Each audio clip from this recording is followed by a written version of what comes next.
Cheminons jusqu'en Judée. Yacoub est un notable dans la ville. Il est une référence pour tous. Alors on a de la considération pour lui quand on le rencontre dans la rue. Il est invité par les autorités politiques, aussi par les autorités religieuses du lieu, et même dans toutes les festivités. Enfin bref, pour tous, Yacoub est un homme heureux, béni par l'Éternel, parce qu'il est riche. Rien ne lui manque. Enfin, c'est ce que disent et que pensent les autres. Souvent, Yacoub vient s'asseoir à l'auberge. Et ce jour-là, au bout de la table, il y a des étrangers qui discutent joyeusement entre eux. Yacoub tend l'oreille. Ce qu'ils disent l'interpelle. Ils parlent du nouveau prophète, celui qu'on appelle Jésus, celui qui chasse les démons et qui guérit les malades. Est-ce que ces étrangers seraient de ceux qui le suivent?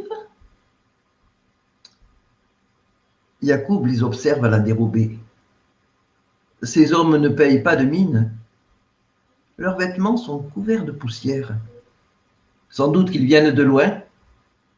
Et lorsqu'ils se lèvent pour partir, sans même réfléchir, Yacoub se lève derrière eux et il les suit. Oh, ce n'est pas leurs sandales usées qu'il remarque, non, mais leurs pas. Un pas léger comme un souffle d'air. Et puis aussi leur rire. Il ne se soucie même pas de qui les suit. Et c'est à ce moment-là que Yacoub réalise que ces hommes-là, ils sont joyeux, joyeux comme des enfants. Et que lui, il est triste, toujours préoccupé par un problème à régler, par une chose ou une autre à faire, par une décision à prendre. Un peu plus loin, sur la marche d'un escalier, un homme est assis. C'est lui, Jésus, le nouveau prophète. Yacoub s'attendait à voir un homme richement vêtu, haranguant la foule, le verbe haut. Il faut dire que des soi-disant prophètes, il en est passé plus d'un au pays. Mais celui-là, il n'est pas comme les autres. Il est habillé d'une simple tunique et chaussé de sandales. Et il s'adresse à tous ceux qui sont là, avec une attention particulière pour chacun. Il n'a même pas l'accent du pays.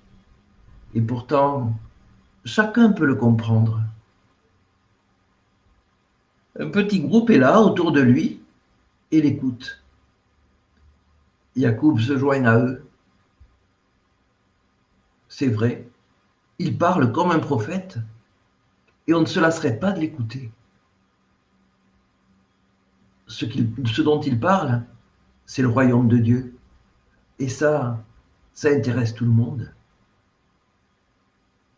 Hésitant, après avoir jeté un coup d'œil autour de lui pour s'assurer qu'il ait bien remarqué, Yacoub s'avance vers Jésus, fièrement, et lui dit, « Maître,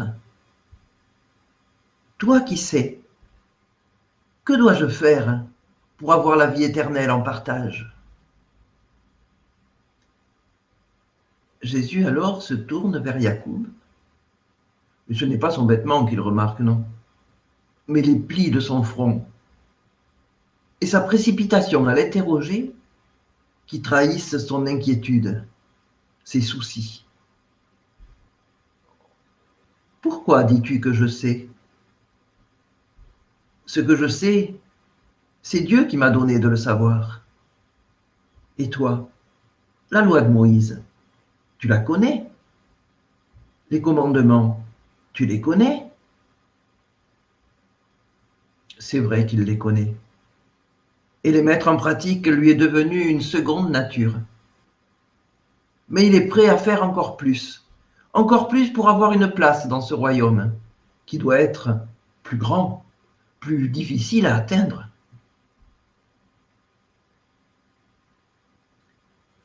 Et Et Jésus s'adresse encore à lui. Une seule chose te manque, Jacob. Et Jacob sent le regard de Jésus se poser sur lui. Un regard qui le pénètre. Un regard qui le met à nu.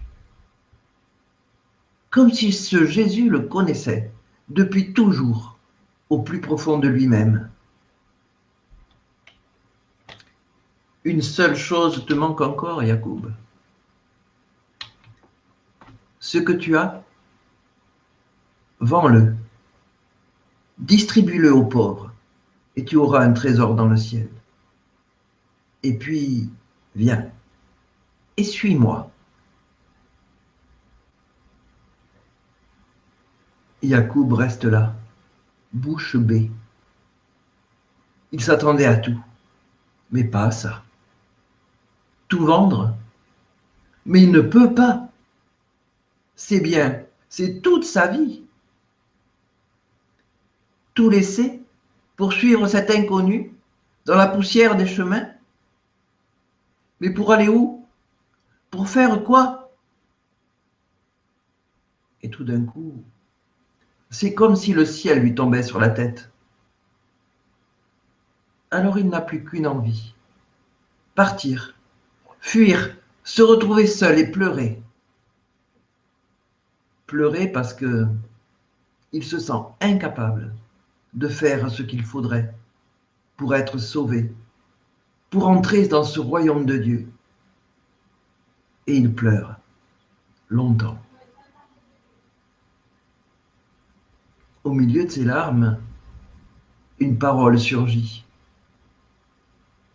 Ce qui est impossible aux hommes est possible à Dieu. Est-ce par cette parole ou par ces larmes que soudain Jacob se sent lavé, purifié et surtout aimé, tellement aimé. En tous les cas, quelque chose de doux brûle dans son cœur, quelque chose de neuf. Mais là-bas, sur la place, c'est à ses disciples que Jésus s'adresse. Mes enfants, qu'il est difficile à un riche d'entrer dans le royaume de Dieu. Il est plus facile à un chameau de passer par le trou d'une aiguille qu'à un riche d'entrer dans le royaume de Dieu. Les disciples se regardent en silence. Ils ont envie de rire. Un chameau par le trou d'une aiguille. Pour eux, en ce temps-là surtout, la richesse, c'est le signe de la bénédiction divine. Et pour eux, les riches devraient être les premiers devant la porte du royaume. Sinon, qui peut être sauvé? Aux hommes, c'est impossible, leur dit Jésus, mais pas à Dieu, car tout est possible à Dieu. Et Jésus les regarde longuement. Quand comprendront-ils que c'en est fini du monde de la loi, des bénédictions et des malédictions distribuées selon le mérite de chacun, qu'une vie nouvelle est donnée aux hommes, une vie au bénéfice de la grâce pour tous. Qu'en sera-t-il pour nous, lui dit Pierre, nous qui avons tout laissé pour te suivre? Alors Jésus les rassure.